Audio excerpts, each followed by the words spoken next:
Ma mère m'a coupé la parole, ne nous embarrasse pas avec ta vie payée au SMIC. Son petit ami a ajouté, oui, apprends quelle est ta place. J'ai ri et j'ai dit, ma place est celle de la supérieure du patron de ton patron. Et je viens de geler tous tes avoirs. Il a laissé tomber son verre de vin. Ma mère et ma sœur pensaient qu'inviter le nouveau petit ami riche de ma sœur à dîner était l'occasion idéale pour m'humilier à nouveau. Mais lorsqu'il s'est vanté de son travail, il n'a pas réalisé que l'échec assis en face de lui était en fait la directrice chargée d'enquêter sur lui pour une fraude massive. Avant de poursuivre l'histoire d'aujourd'hui, nous avons une annonce urgente à faire. En raison de problèmes techniques, nous pivotons vers une autre chaîne. Veuillez vous abonner à notre nouvelle chaîne, Vengeance Héritée. Vous pouvez trouver le lien dans la description de la vidéo, le commentaire épinglé et l'étiquette de collaboration sur cette vidéo. Assurez-vous de changer maintenant pour ne rien manquer.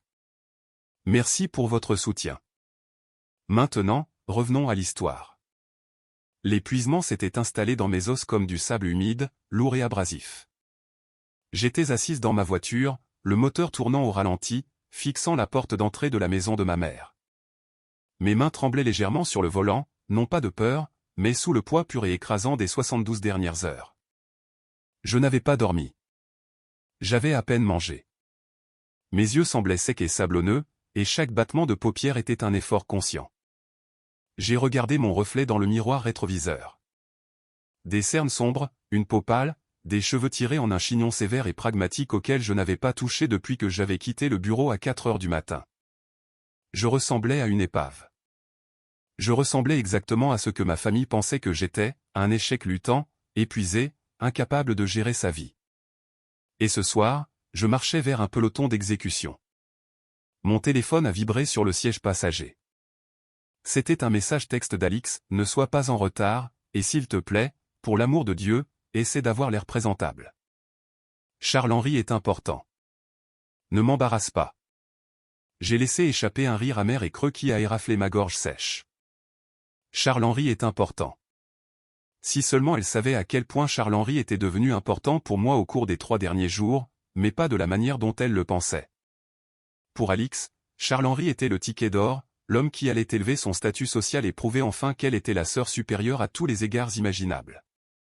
Pour moi, Charles-Henri était le sujet 409, la figure centrale d'un vaste programme de détournement de fonds de plusieurs millions d'euros que j'avais méticuleusement démêlé, dossier chiffré par dossier chiffré. Je travaillais dans la saisie de données. C'est ce que je leur disais. C'est ce que je leur disais depuis 5 ans.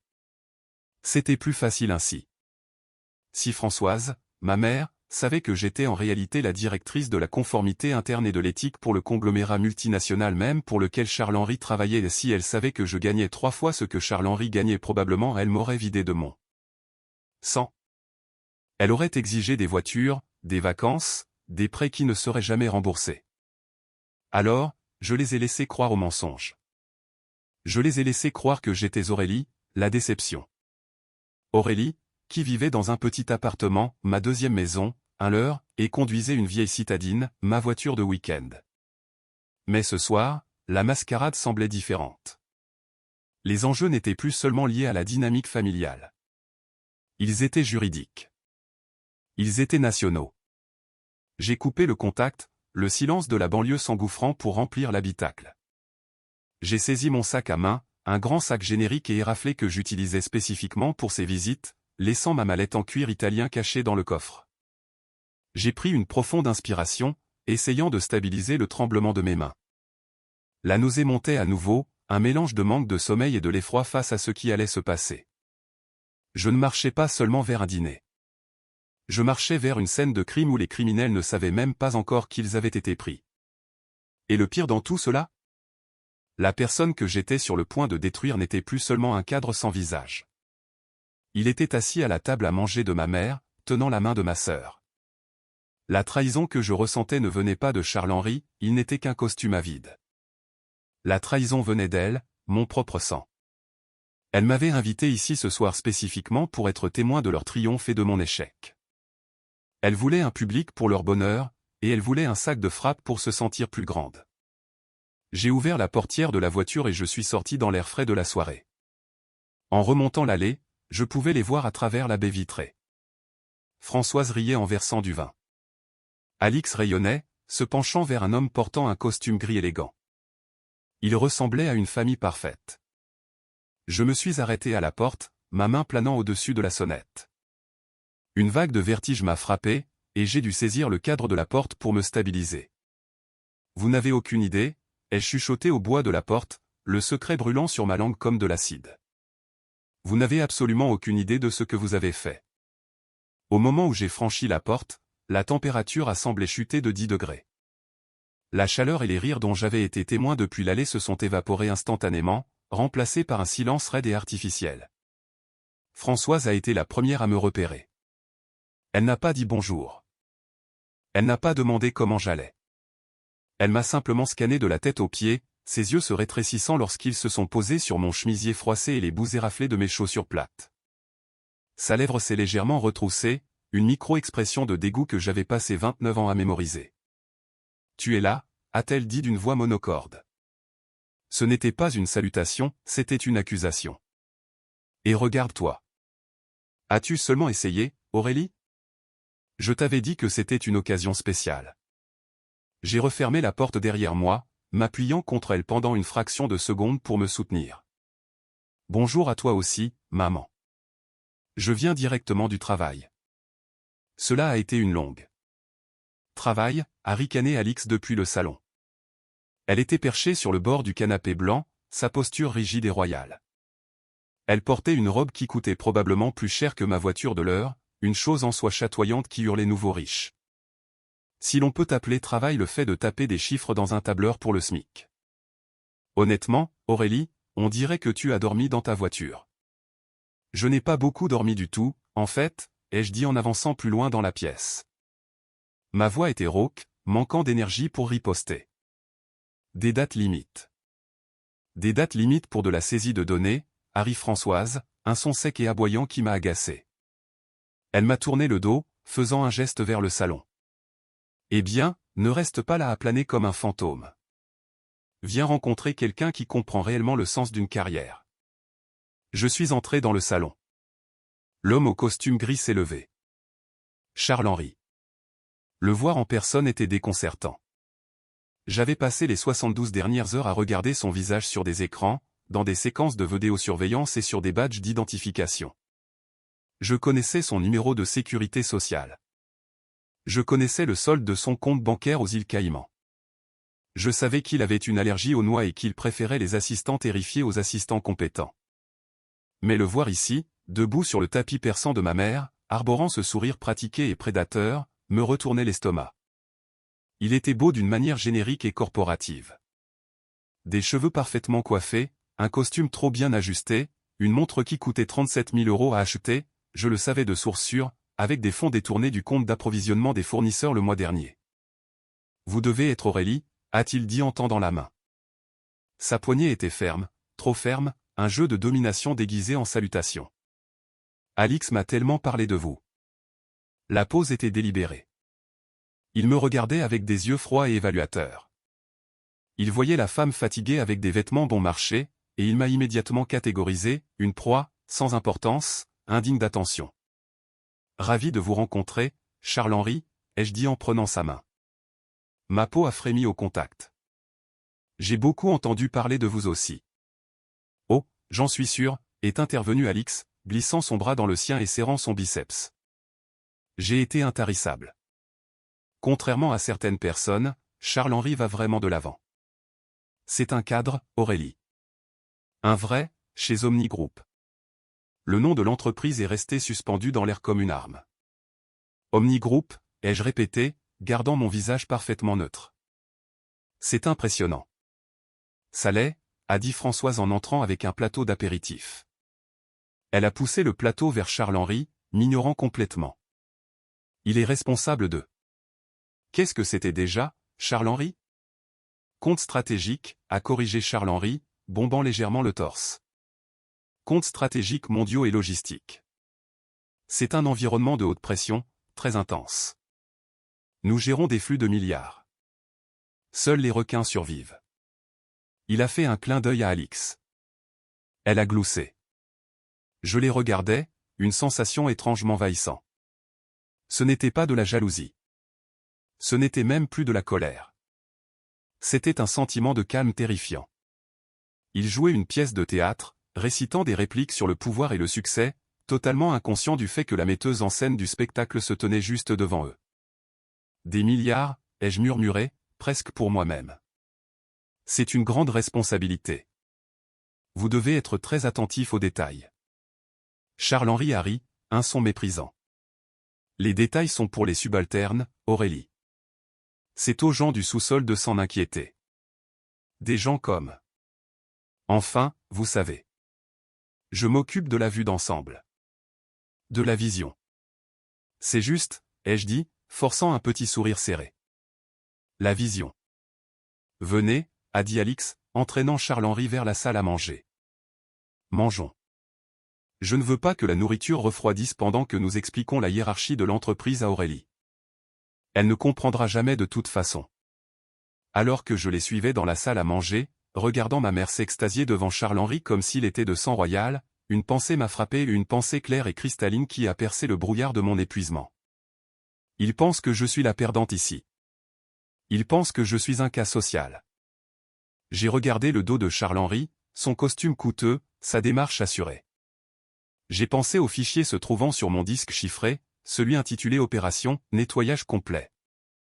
J'ai pensé au rapport d'expertise comptable qui liait sa signature à 4 sociétés écrans. Mais ils avaient oublié une chose cruciale. Je savais exactement qui était Charles-Henri, même s'il ne me connaissait pas. Et au moment où le dessert serait servi, il allait regretter de n'avoir jamais appris mon nom. Le dîner fut un exercice d'endurance. La table était dressée avec la meilleure porcelaine de Françoise, celle qu'elle réservait habituellement pour les visites d'inspection du terrifiant président de l'association des copropriétaires. Mais ce soir, tout était pour Charles-Henri. J'étais assise au bout de la table, la place habituellement réservée aux enfants ou aux invités indésirables. Je picorais mon poulet rôti, le métal de la fourchette me semblant lourd dans la main. Je n'avais pas faim. Le nœud d'anxiété dans mon estomac s'était transformé en une pierre froide et dense. Pendant des années, j'avais joué ce rôle, le bouc émissaire, la brebis galeuse. Cela avait commencé quand j'avais 22 ans. Papa était parti, laissant une montagne de dettes que Françoise refusait de reconnaître. Alix était à l'université, l'étudiante vedette qui avait besoin de frais de scolarité, de cotisations pour sa sororité et d'un budget pour les vacances de printemps. J'étais celle qui était restée derrière. J'étais celle qui cumulait 3 emplois pour empêcher la saisie de la maison.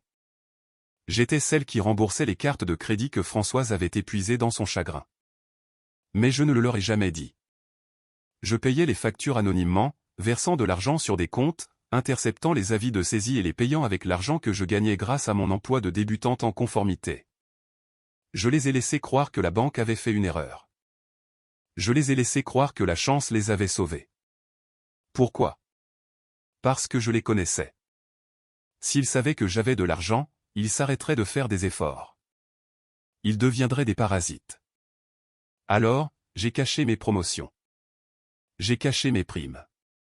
J'ai caché le fait que j'avais gravi les échelons d'Omnigroup plus rapidement que quiconque dans l'histoire de l'entreprise. Je suis devenu la dactylographe en difficulté pour qu'ils me laissent tranquille. Et en retour pour les avoir sauvés, ils me méprisaient.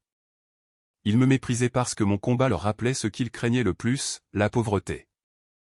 Alors, Charles-Henri, a dit Françoise, sa voix dégoulinante de douceur sucrée alors qu'elle lui servait encore du vin. Alix me dit que vous envisagez d'acheter une propriété à Neuilly-sur-Seine. Charles-Henri s'est adossé à sa chaise, faisant tournoyer son verre de vin. Il ne l'a même pas regardé quand il a répondu, il était trop occupé à admirer la façon dont la lumière frappait le cristal. Nous y réfléchissons. Le marché est favorable en ce moment pour les acheteurs disposant de capitaux liquides. J'envisage quelque chose avec une vue. Peut-être 500 à 600 mètres carrés. Alix a besoin d'un vrai dressing. Alix a rayonné, posant sa main sur sa cuisse. Charles-Henri dit que la suite parentale doit être plus grande que mon appartement actuel. Eh bien, tu le mérites, a dit Françoise, me lançant un regard acéré. Contrairement à certaines personnes qui se contentent de louer une boîte à chaussures au-dessus d'une laverie. Je ne vivais pas au-dessus d'une laverie. Je possédais un appartement terrasse en centre-ville, mais je ne l'ai pas corrigé. Cela semble charmant, ai-je dit doucement.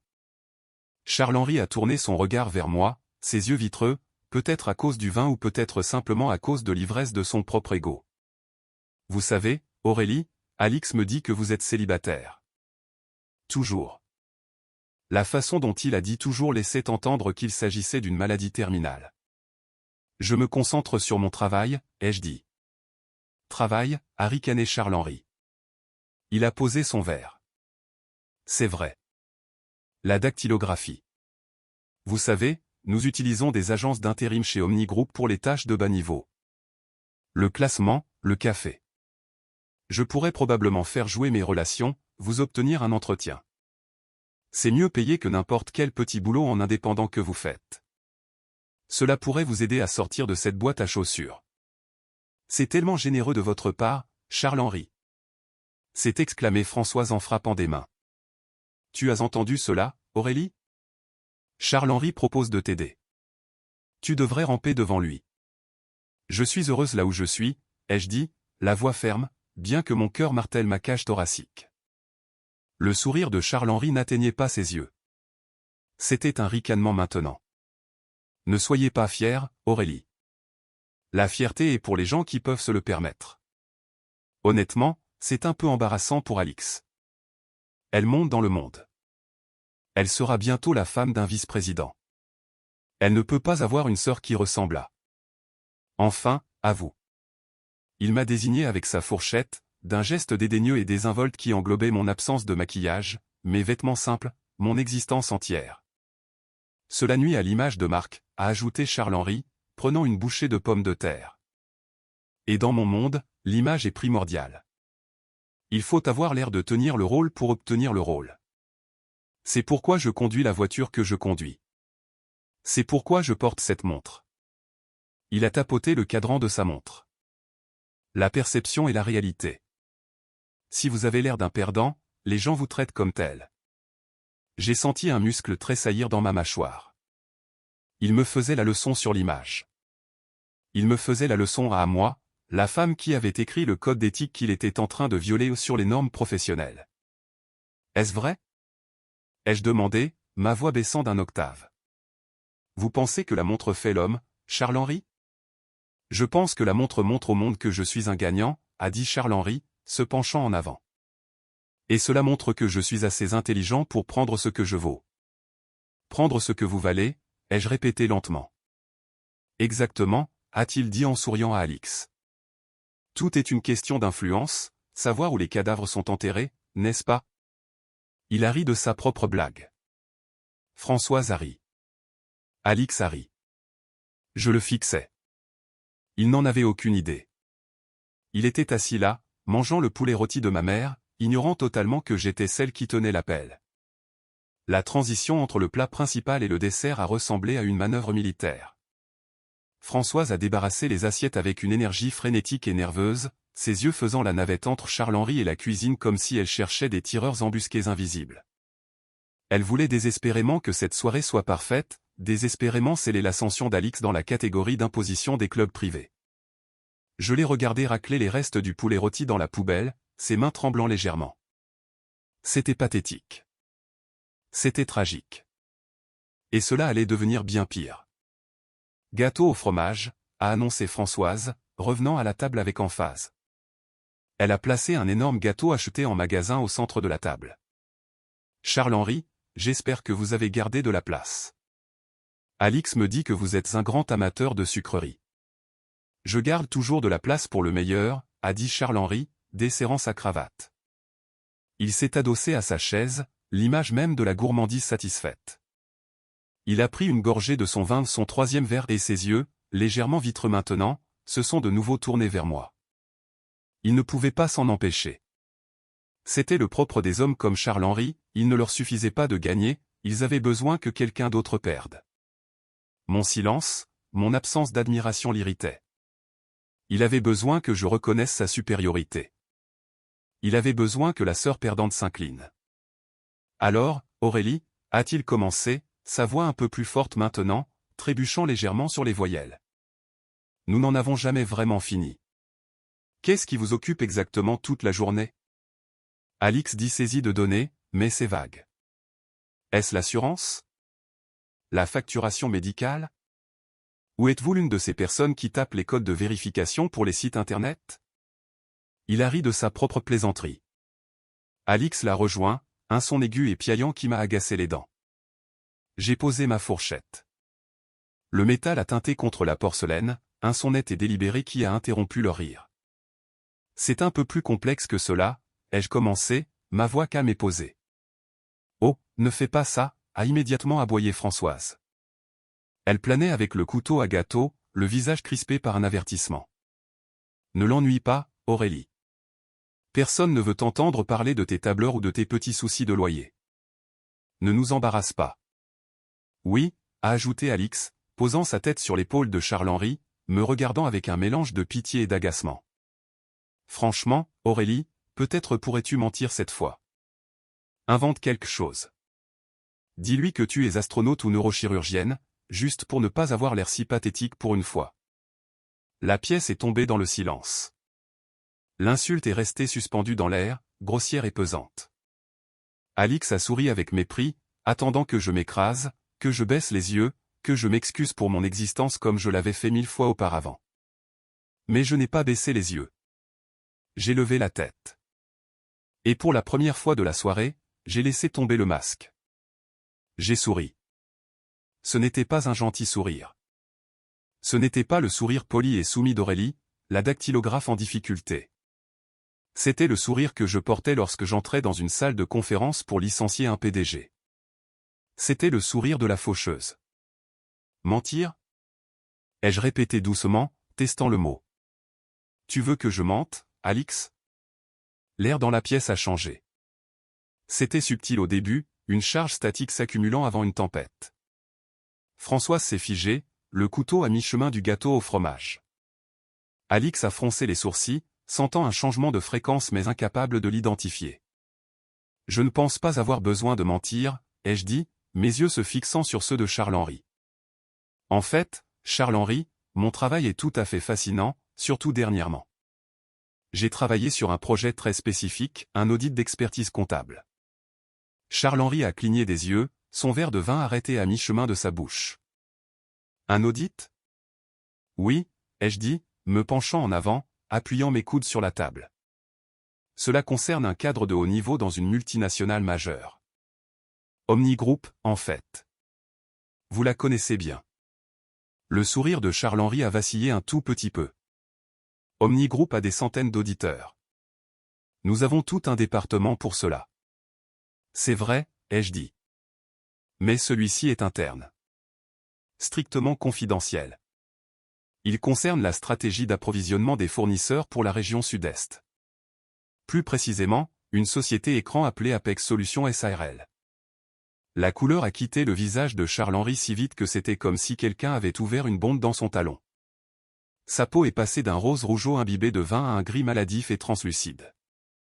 Le verre dans sa main a tremblé, le liquide rouge créant une minuscule vague contre le cristal. Apex, a-t-il chuchoté. Sa voix n'était plus tonitruante. Elle était mince, fragile. Apex Solutions, ai-je énoncé clairement, enregistré à Niévès, compte bancaire dans les îles Caïmans. Il facture à Omni Group des services de consultation qui n'ont jamais lieu. 37 000 € par mois au cours des 18 derniers mois.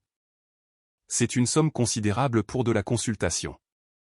Françoise nous a regardés alternativement, confuse. Aurélie, de quoi bafouilles-tu? De quoi parle-t-elle, Charles-Henri? Charles-Henri n'a pas répondu. Il ne le pouvait pas. Il me fixait, les yeux écarquillés, les pupilles dilatées par une panique pure et primaire. Il traitait l'impossible géométrie de la situation, la sœur en difficulté, l'audit, le nom spécifique de sa société factice. Je pense, ai-je dit en prenant mon verre de vin et en buvant une gorgée lente et délibérée, que Charles-Henri sait exactement de quoi je parle. N'est-ce pas, Charles-Henri? Le silence qui a suivi était lourd, étouffant. C'était le genre de silence qui hurle. A bégayé Charles-Henri. Il a posé son verre de vin, manquant le dessous de verre, la tige a cliqué bruyamment contre la table en bois. Je n'ai aucune idée de ce dont vous parlez. Vous êtes confuse. Vous êtes une dactylographe. Vous ne connaissez rien à la structure de l'entreprise. Il essayait de se ressaisir. Il essayait de retrouver l'arrogance qui l'avait si bien servi au cours des 2 dernières heures, mais elle lui glissait entre les doigts comme de l'eau. Est-ce vrai? Ai-je demandé, ma voix descendant à ce ton professionnel et terrifiant que j'utilisais lors des interrogatoires. Testons cette théorie. Vous avez autorisé 3 paiements à Apex la semaine dernière. Mardi, précisément, à 10h42 du matin. Code d'autorisation Zulu 94. Vous avez contourné le protocole d'approbation secondaire en le signalant comme logistique urgente. Est-ce exact? Charles-Henri a tressailli comme si je l'avais giflé. Arrête. Alix a frappé la table de sa main, faisant teinter les couverts. Aurélie, arrête ça tout de suite. Tu inventes des choses. Tu es juste jalouse parce que Charles-Henri réussit et que tu n'es. Tu n'es personne. Pourquoi essaies-tu de gâcher ma soirée?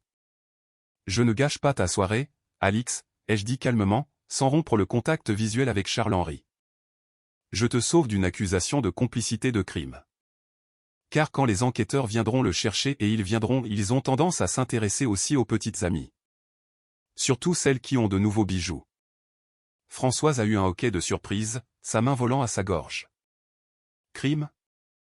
Aurélie, as-tu perdu la tête? Excuse-toi auprès de Charles-Henri à l'instant même. Charles-Henri, dis-lui qu'elle est folle. Elle s'est tournée vers Charles-Henri, s'attendant à ce qu'il rie, qu'il me rejette, qu'il rétablisse la réalité où il était le prince et moi la misérable. Mais Charles-Henri ne riait pas. Il transpirait. Des perles de sueur se formaient sur sa lèvre supérieure, brillant sous la lumière du lustre. Il a desserré encore sa cravate, sa respiration était superficielle. Qui vous a dit cela? A sifflé Charles-Henri, la voix basse et dangereuse. À qui avez-vous parlé? Avez-vous piraté mes courriels? C'est illégal, vous savez.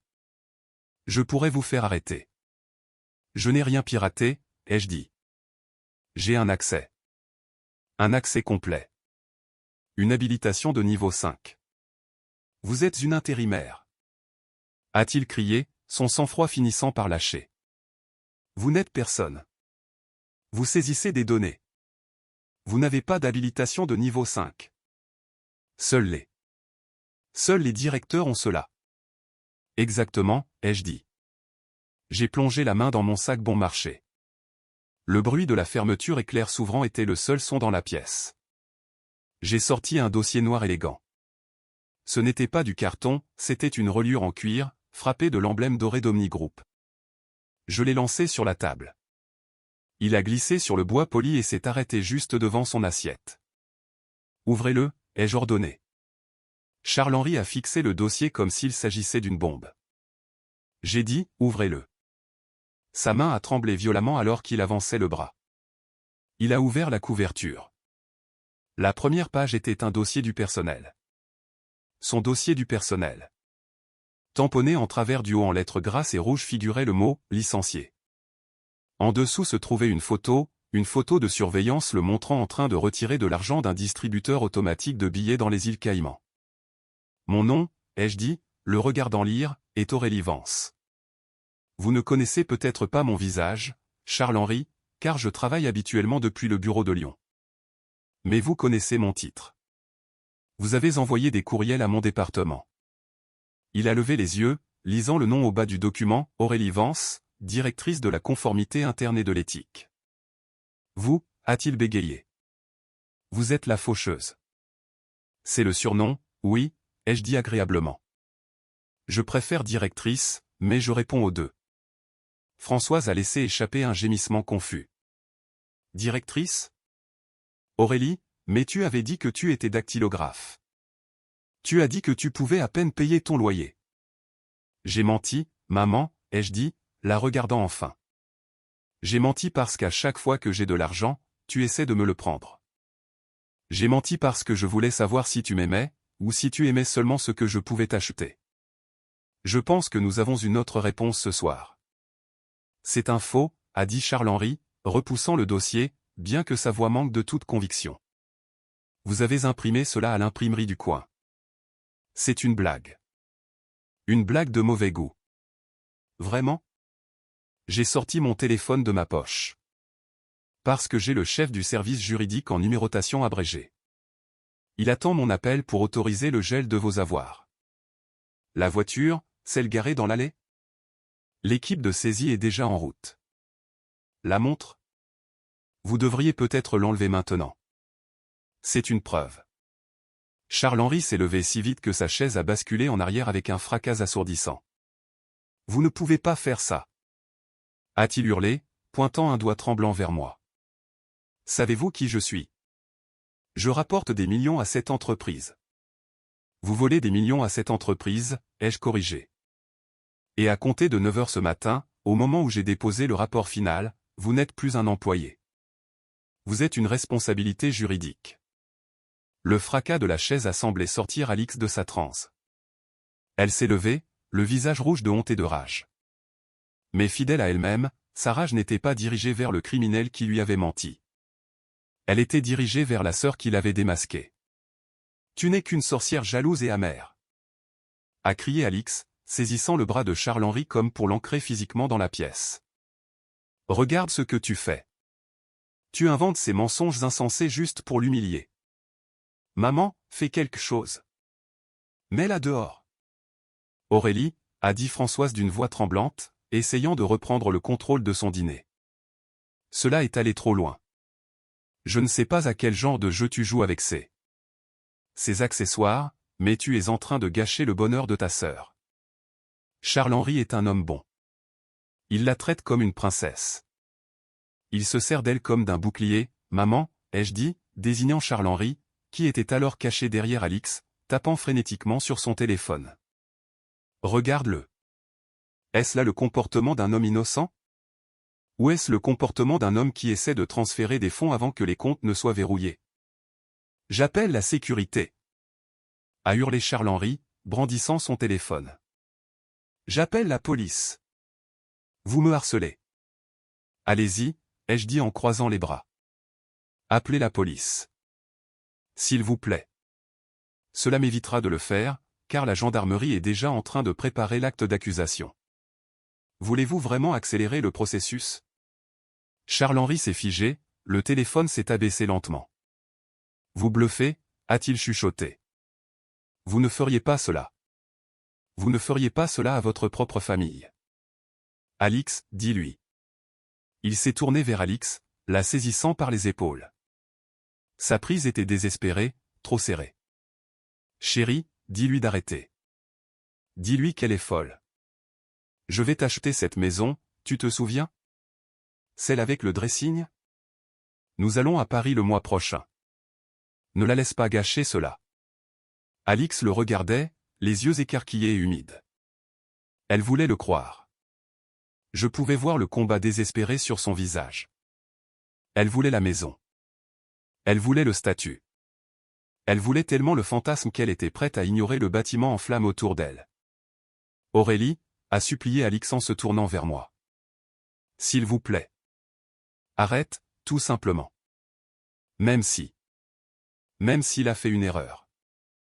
Ne peux-tu pas simplement arranger les choses? Tu as dit que tu étais directrice. Si tu es vraiment directrice, tu peux arranger ça. Fais en sorte que cela disparaisse. Pour moi. Je la fixais, stupéfaite. Même maintenant, face à la réalité de ces crimes, son premier réflexe était de me demander de les couvrir, de me demander de commettre un crime pour qu'elle puisse garder son mode de vie imaginaire. Arranger les choses? Ai-je demandé, ma voix tremblant d'une rage contenue. Alix, il a volé 3,7 millions d'euros. Il a détourné des fonds de pension. C'est l'argent de la retraite des gens. Tu veux que j'arrange cela? C'est mon petit ami. A-t-elle hurlé. Est-ce que la famille ne signifie rien pour toi? Est-ce que cela signifie quelque chose pour toi? Ai-je rétorqué. Tu as passé les 2 dernières heures à te moquer de moi, à me traiter de perdante, à me dire de mentir parce que j'étais une gêne. Et maintenant tu veux une faveur? Je ne le pensais pas, a sangloté Alix. Nous plaisantions, c'est tout. Maman, dis-lui. Françoise a fait un pas en avant, son visage devenu un masque de calcul froid. Elle avait évalué la situation. Elle réalisait maintenant que je ne bluffais pas. Le dossier, les détails, l'assurance, tout était réel. C'était moi qui détenais le pouvoir. Et instantanément, son allégeance a basculé, non pas vers la moralité, mais vers l'instinct de conservation. Charles-Henri, a dit Françoise, sa voix perdant son vernis sucré. Est-ce vrai? Charles-Henri l'a regardé, les yeux hagards. Françoise, écoutez. C'est un malentendu. La comptabilité d'entreprise est compliquée. Est-ce vrai? A aboyé Françoise, s'approchant. As-tu volé l'argent? Es-tu licencié? Je ne suis pas licencié, a insisté Charles-Henri, bien que sa voix se soit brisée. Je suis en congé administratif en attendant une enquête. C'est la procédure habituelle. Aurélie exagère les faits. Congé administratif, ai-je corrigé, est réservé aux personnes qui pourraient être innocentes. Vous avez été licencié pour motif grave. Article 4, paragraphe 2 de votre contrat, faute grave et manquement à l'obligation fiduciaire. J'ai sorti une dernière feuille de papier du dossier. Ce n'était pas un relevé bancaire. C'était un journal de messagerie. Et Alix, ai-je dit, adoucissant un peu ma voix, avant de continuer à le défendre, tu devrais peut-être voir ceci. C'est une transcription de ces messages sur le serveur de l'entreprise. Plus précisément, ceux destinés à son autre fiancé à Monaco. Le silence de mort est retombé sur la pièce. Alix s'est figée. Quoi? Elle s'appelle Julie, ai-je dit, faisant glisser le papier sur la table vers elle. Il lui a acheté un appartement le mois dernier en utilisant le même compte de société écran. Il lui a dit qu'il descendait la semaine prochaine pour finaliser les préparatifs du mariage. Alix a regardé le papier. Elle a regardé Charles-Henri. Le visage de Charles-Henri était un masque de terreur pure. Le détournement de fonds était une chose, les affaires. Mais ceci marquait la fin de son bouclier.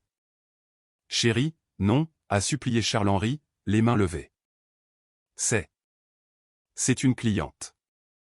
Julie est une cliente. Les messages disent le contraire, ai-je dit. J'ai hâte de quitter cette ville et cette fille collante et désespérée. J'ai juste besoin de sécuriser le dernier transfert. Fin de citation. Alix a lu les mots. Ses mains ont commencé à trembler. Les larmes se sont arrêtées, remplacées par une rage rouge et tachetée qui a commencé dans son cou et a envahi ses joues. Elle a levé les yeux vers Charles-Henri, le fantasme du couple puissant s'étant dissous en un instant, remplacé par la vérité brute et laide. Collante? A-t-elle chuchoté. Désespérée? Alix, attends, a commencé Charles-Henri, tendant la main vers elle. Elle l'a giflé. Ce n'était pas une gifle de cinéma. C'était un coup désordonné, bruyant, à pleine main qui a résonné dans la salle à manger. Charles-Henri a trébuché en arrière, tenant sa joue. Sors d'ici! A hurlé Alix, saisissant une poignée de gâteau au fromage et la lui lançant. Cela a frappé son costume coûteux avec un bruit humide. Sors de chez moi! Vous êtes folle! A crié Charles-Henri en reculant. Vous êtes toute folle! Je n'ai pas besoin de ça. J'ai des millions. Non, en fait, ai-je dit en consultant mon téléphone. Vous n'en avez plus. Le gel des avoirs vient d'être effectif. Vos comptes sont verrouillés, Charles-Henri. Y compris ceux à l'étranger. Vous n'avez absolument plus aucun accès en ce moment. Charles-Henri s'est arrêté à la porte. Et a regardé son téléphone. Il a tapoté l'écran frénétiquement. Puis il m'a regardé. La haine dans ses yeux était absolue. Vous avez tout gâché, a-t-il craché. Non, Charles-Henri, ai-je dit en me levant et en lissant ma jupe. Je viens de régulariser les comptes. Le bruit de la porte d'entrée se refermant brusquement derrière Charles-Henri a résonné dans la maison comme un coup de feu. Pendant un moment, nous sommes restés toutes les trois figées dans la salle à manger, Alix avec du gâteau sur les mains, François serrant une serviette contre sa poitrine, et moi debout près de la table, le dossier noir toujours ouvert. Il s'enfuit, ai-je dit, ma voix calme mais tranchante. Il pense pouvoir atteindre l'aéroport avant que son nom ne soit signalé dans la base de données du contrôle frontalier. L'aéroport? A chuchoté Alix, la voix tremblante. Elle a regardé la porte, puis m'a regardé, les yeux écarquillés par un mélange d'horreur et de confusion persistante. Aurélie, est-ce vraiment? Est-ce que tout est vrai? La gendarmerie, l'autre fiancé? Tout est vrai, Alix, ai-je dit, m'approchant de la fenêtre pour regarder à travers les stores. Chaque mot. Mais il ne parviendra pas à l'aéroport. Il ne sortira même pas du quartier. Dehors, la rue tranquille de banlieue a été soudainement baignée dans un kaléidoscope de lumière rouge et bleue. Pas de sirène, juste le stroboscope silencieux et accablant de l'autorité. 3 véhicules noirs s'étaient garés le long du trottoir, bloquant complètement l'allée. Oh mon Dieu, a halté Françoise, se précipitant à la fenêtre à mes côtés. La police. Ici. Devant les voisins. Aurélie, regarde les meuniers. Ils sont sur leur Porsche. C'est humiliant. Cela va être bien pire qu'humiliant pour Charles-Henri, ai-je dit. Venez. Je suis allé à la porte d'entrée et je l'ai ouverte. L'air frais de la nuit s'est engouffré, transportant le grésillement des radios. Charles-Henri était dans l'allée, essayant frénétiquement de démarrer sa berline de luxe. Le moteur a bafouillé et s'est éteint. Le protocole de désactivation à distance que j'avais autorisé 10 minutes plus tôt était parfaitement entré en vigueur. Il frappait le volant de ses mains, hurlant des jurons muets derrière la vitre. 2 agents portant des coupe-vents de la police remontaient l'allée, les mains sur leurs armes au fourreau. « Sortez du véhicule !» a crié l'un d'eux, sa voix coupant la nuit. « Gardez vos mains bien en vue. » Charles-Henri s'est figé. Il a regardé les agents, puis a regardé la maison. Il m'a vu debout sur le porche, encadré par la lumière de l'entrée. Pendant une fraction de seconde, j'ai vu le calcul dans ses yeux, l'envie désespérée, semblable à celle d'un rat, de s'enfuir, de se battre, de faire n'importe quoi plutôt que d'accepter la réalité qui s'abattait sur lui. Lentement, péniblement, il a ouvert la portière de la voiture et est sorti. L'arrogance avait disparu. La superbe avait disparu. Il semblait petit, dégonflé, un homme dont l'identité entière avait été dépouillée en même temps que sa carte d'accès à l'entreprise. « C'est une erreur !» a hurlé Charles-Henri, sa voix craquant alors qu'il levait les mains. « Je suis directeur chez Omni Group. Vous ne pouvez pas faire ça. Cette femme, il a pointé un doigt tremblant vers moi, elle est folle. Elle a piraté mes comptes. » L'agent principal ne l'a même pas regardé. Il a regardé au-delà de Charles-Henri, directement vers moi. « Directrice Vance ?» a appelé l'agent. « Agent Meunier », ai-je répondu, descendant du Porsche pour remonter l'allée. Je pouvais sentir les yeux de chaque voisin de la rue brûler sur nous. Les meuniers regardaient effectivement. Les voisins aussi. Les rideaux bougeaient tout au long du pâté de maison. C'était le spectacle public que Charles-Henri avait redouté, mais ce n'était pas son succès qui était exposé, c'était sa ruine. Je suis arrivé au bas de l'allée, tenant le dossier noir. Nous avons sécurisé le périmètre comme demandé, a dit l'agent Meunier, hochant la tête avec respect. Le mandat de saisie des avoirs a été signé il y a 5 minutes. Nous avons des équipes à son appartement et au garde-meubles de Monaco. Bien, ai-je dit, lui tendant le dossier. Voici la copie papier de l'audit interne, les journaux de messagerie concernant le risque de fuite, et l'affidavit de son assistant confirmant la destruction de documents. C'est tout ce dont vous avez besoin pour l'acte d'accusation. Charles-Henri me fixait, la bouche bée. La réalisation l'a frappé avec la force d'un coup physique. Les agents ne l'écoutaient pas, ils me faisaient leur rapport. Aurélie, a-t-il chuchoté. Vous êtes réellement. Je vous l'avais dit, Charles-Henri, ai-je dit, ma voix froide et finale. Je suis celle qui s'occupe des détails. Et vous en avez manqué beaucoup. Retournez-vous. Retournez-vous. A aboyé l'agent Meunier à l'adresse de Charles-Henri. Le clic des menottes a été sonore dans le silence de la rue. C'était un son métallique définitif, le point final d'une très longue et très frauduleuse sentence. Alix était sortie sur le porche. Elle se tenait là, les bras croisés sur elle-même, frissonnant dans l'air de la nuit. Elle a regardé l'homme qu'elle pensait épouser, l'homme pour lequel elle m'avait rabaissé en disant que je n'étais pas à sa hauteur, se faire fouiller et être poussé sans cérémonie à l'arrière d'un véhicule de police. Alors que les agents fermaient la portière, Charles-Henri a pressé son visage contre la vitre. Il ne regardait pas Alix. Il ne regardait pas la maison qu'il avait promis d'acheter. Il me regardait. Et dans ce regard, il n'y avait plus de moquerie, plus de dédain. Juste une peur pure et sans mélange. Je n'ai pas souri. Je n'ai pas jubilé. J'ai juste regardé. Est-ce fini? A demandé Françoise, arrivant derrière moi. Sa voix était petite, dépouillée de son ton impérieux habituel. Elle regardait les voisins, se dérobant à leur regard. Est-il parti? Il est parti, maman, ai-je dit, retournant vers la maison. Pour une très longue période. Dit à 15 ans, j'imagine. Les peines sont assez strictes lorsqu'il s'agit de fraude au fonds de pension. Je suis passé devant elle, remontant l'allée vers ma sœur. Alix n'avait pas bougé. Elle fixait l'espace vide où se trouvait la voiture de Charles-Henri. Il m'a traité de collante, a-t-elle chuchoté, les mots étant à peine audibles. Il riait de moi avec elle. Avec Julie.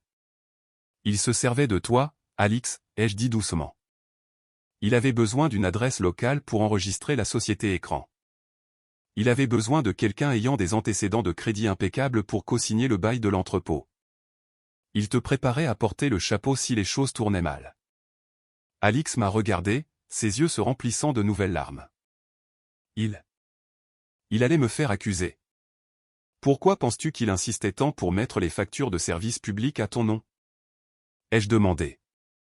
Pourquoi voulait-il que tu signes ces documents d'assurance la semaine dernière? Je les ai interceptés, d'ailleurs. Ce n'était pas de l'assurance. C'étaient des documents de constitution en société te désignant comme l'unique propriétaire d'Apex Solutions. Les genoux d'Alix ont fléchi. Je l'ai rattrapée avant qu'elle ne frappe le béton, la soutenant. Elle a enfoui son visage dans mon épaule, éclatant en sanglots des sanglots et déchirants d'une femme dont le monde venait de s'effondrer. Je suis tellement stupide, a-t-elle crié. Je suis tellement stupide, Aurélie. Je suis désolé. Je suis tellement désolé. Je l'ai tenue là, dans l'allée, sous l'éclat cru de la lumière du porche. Les voisins regardaient toujours. Les lumières de la police s'estompaient au loin. Mais pour la première fois depuis des années, je me moquais de ce que quiconque pensait. Je n'étais plus la dactylographe en difficulté, et ma sœur n'était plus l'enfant chéri. Nous n'étions que deux sœurs debout au milieu des décombres, essayant de comprendre comment ramasser les morceaux. La maison était d'un calme douloureux après le départ de la police. L'adrénaline qui nous avait soutenus pendant la confrontation s'était dissipée, laissant place à un silence lourd et épuisé. Nous étions assises dans le salon, la même pièce où, quelques heures plus tôt, Charles-Henri s'était vanté de sa montre. Maintenant, on aurait dit une autre planète. Alix était recroquevillée sur le canapé, serrant un coussin, son maquillage étalé et ruiné. Françoise faisait les 100 pas près de la cheminée, réarrangeant nerveusement des bibelots, incapable de rester immobile. J'étais assise dans le fauteuil, buvant un verre d'eau. J'avais rangé le masque de directrice. L'efficacité froide avait disparu, remplacée par une fatigue profonde et douloureuse. Alors, a fini par dire Françoise, s'arrêtant pour me regarder. Directrice de la conformité interne. Oui, ai-je dit. Et l'argent? A-t-elle demandé, sa voix baissant d'un ton pour devenir un murmure. Le salaire. Est-il substantiel? J'ai soupiré. Je savais que cela viendrait. C'était toujours la première question. Il l'est, ai-je dit. Je gagne plus en un mois que ce que je vous ai dit gagner en un an. Les yeux de Françoise se sont agrandis. Et tu l'as caché? À ta propre mère? À ta sœur qui luttait avec ses prêts étudiants? Aurélie, comment as-tu pu être aussi égoïste? Nous étions inquiètes à mourir pour toi. Nous pensions que tu étais dans le dénuement. Vraiment? Ai-je demandé en posant le verre. T'es-tu vraiment inquiétée, maman? Or as-tu simplement utilisé mon échec pour vous sentir mieux? Chaque fois que je venais, c'était des commentaires sur mes vêtements, ma voiture, mon travail. Tu n'as pas proposé d'aider. Tu as proposé un jugement. Françoise a ouvert la bouche pour argumenter, puis l'a refermée. Elle a regardé Alix, puis m'a regardé de nouveau. La vérité restait suspendue dans l'air. Je l'ai cachée parce que je voulais une famille, ai-je dit doucement.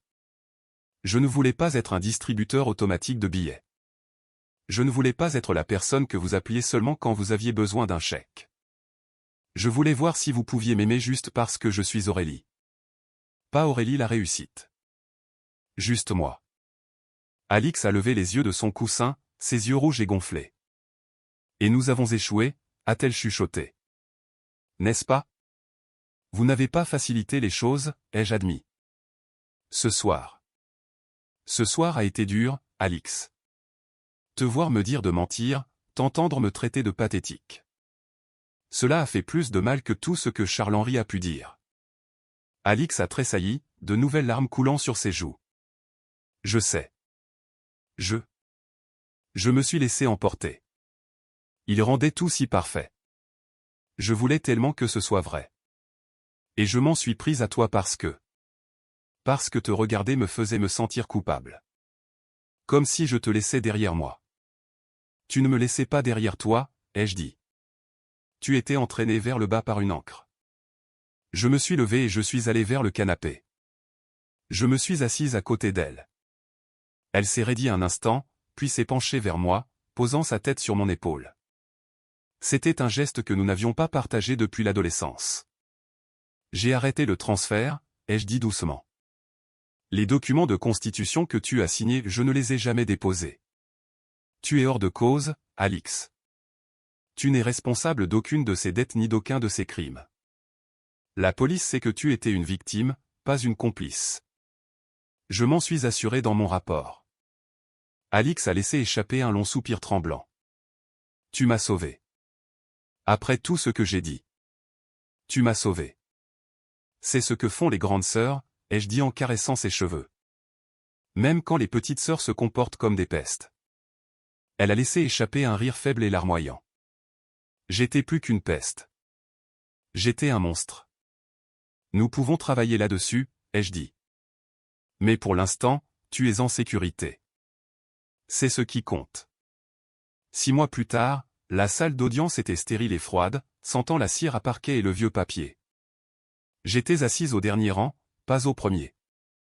Je n'avais pas besoin d'être au premier rang pour voir la justice s'accomplir. Charles-Henri se tenait devant le juge dans une combinaison orange. Le costume gris coûteux avait disparu depuis longtemps, saisi comme pièce à conviction en même temps que la montre et la voiture. Il paraissait plus vieux. Ses cheveux s'éclaircissaient, sa posture était affaissée. Lorsque le juge a prononcé la sentence 12 ans de prison, une restitution de 3,7 millions d'euros, il n'a même pas bronché. Il semblait juste fatigué. Il s'est retourné alors que l'huissier l'emmenait. Ses yeux ont balayé la pièce et se sont fixés sur les miens. Il ne restait plus de colère, juste de la résignation. Il a incliné la tête une fois, un mouvement léger, à peine perceptible. Je n'ai pas répondu à son salut. Je l'ai simplement regardé disparaître par la porte latérale. C'est fini, a chuchoté Alix à mes côtés. Elle avait l'air différente. Ses cheveux étaient coupés plus courts, en un carré professionnel. Elle portait un blazer simple et un pantalon. Plus de bijoux voyants, plus de besoin désespéré d'impressionner. C'est fini, ai-je approuvé. Nous sommes sortis du palais de justice sous le soleil radieux de l'après-midi. Françoise nous attendait près de la voiture. Elle était plus calme ces derniers temps. La dynamique avait changé. Elle faisait toujours des commentaires à les vieilles habitudes dont la vie dure, mais le venin avait disparu. Elle savait maintenant que je n'étais pas quelqu'un avec qui l'on pouvait badiner. Elle me respectait, peut-être par peur, peut-être par admiration, mais le dénigrement constant s'était arrêté. A-t-il pleuré? A demandé Françoise alors que nous approchions. Non, a dit Alix. Il a simplement accepté la sentence. Bien, a dit fermement Françoise. Il mérite chaque jour de prison. Elle m'a regardé. Retournes-tu à Lyon? Oui, ai-je dit. J'ai une réunion avec le conseil d'administration demain. Nous restructurons la division de la conformité. Le conseil d'administration, a répété Françoise, savourant les mots. Elle a souri, d'un sourire sincère bien qu'un peu mélancolique. Tu sais, j'ai dit hier au club de bridge que ma fille est directrice. Elles ont été très impressionnées. Merci, maman, ai-je dit. Ce n'était pas une excuse, ce n'était pas un changement total de personnalité, mais c'était un début. Je viens avec toi, a dit Alix, glissant son bras dans le mien. Tu as promis de m'aider avec mon CV. Du vrai travail cette fois. Plus de consultations pour des petits amis. Du vrai travail, ai-je promis. Je pense qu'il y a un poste vacant dans la logistique. Niveau débutant. Tu devras commencer au bas de l'échelle. Alix a ri. C'était un son clair et joyeux, libéré de la prétention qu'il avait étouffée pendant si longtemps. Je pense que le bas de l'échelle me convient parfaitement. On ne peut que monter, n'est-ce pas? Exactement, ai-je dit, déverrouillant ma vraie voiture, une élégante berline de luxe noire que j'avais finalement décidé de ne plus cacher. On ne peut que monter. Nous sommes montés toutes les trois. La famille était toujours imparfaite. Il restait des cicatrices. Mais alors que je m'éloignais du palais de justice, laissant derrière nous l'ombre de Charles-Henri et de ses mensonges, je me sentais plus légère que je ne l'avais été depuis des années. Je n'avais plus besoin de me cacher. J'étais Aurélie Vance. J'étais la directrice. Et enfin, j'étais redevenue simplement une sœur.